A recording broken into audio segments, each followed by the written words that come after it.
Hey everyone, welcome back.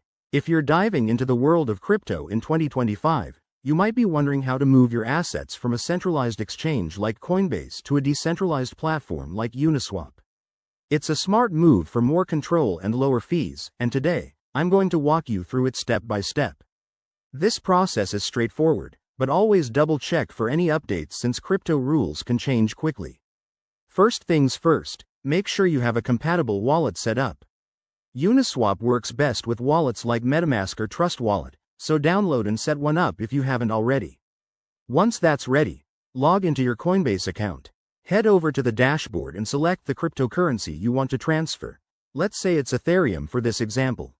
Next, click on the Send or Withdraw button.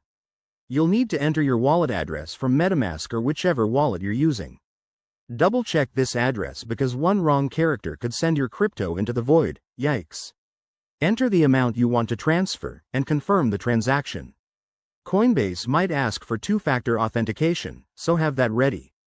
After you initiate the transfer, it usually takes a few minutes to a couple of hours, depending on network congestion. Once it shows up in your wallet, you're good to go.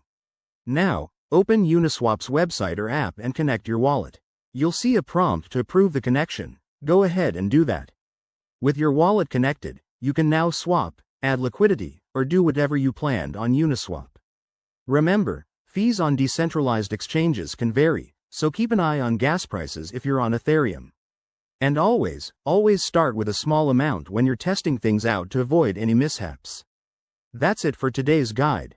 Transferring crypto is empowering, but stay safe by using secure practices. If this helped, give it a thumbs up, subscribe for more crypto tips, and drop your questions in the comments. See you next time. Happy trading.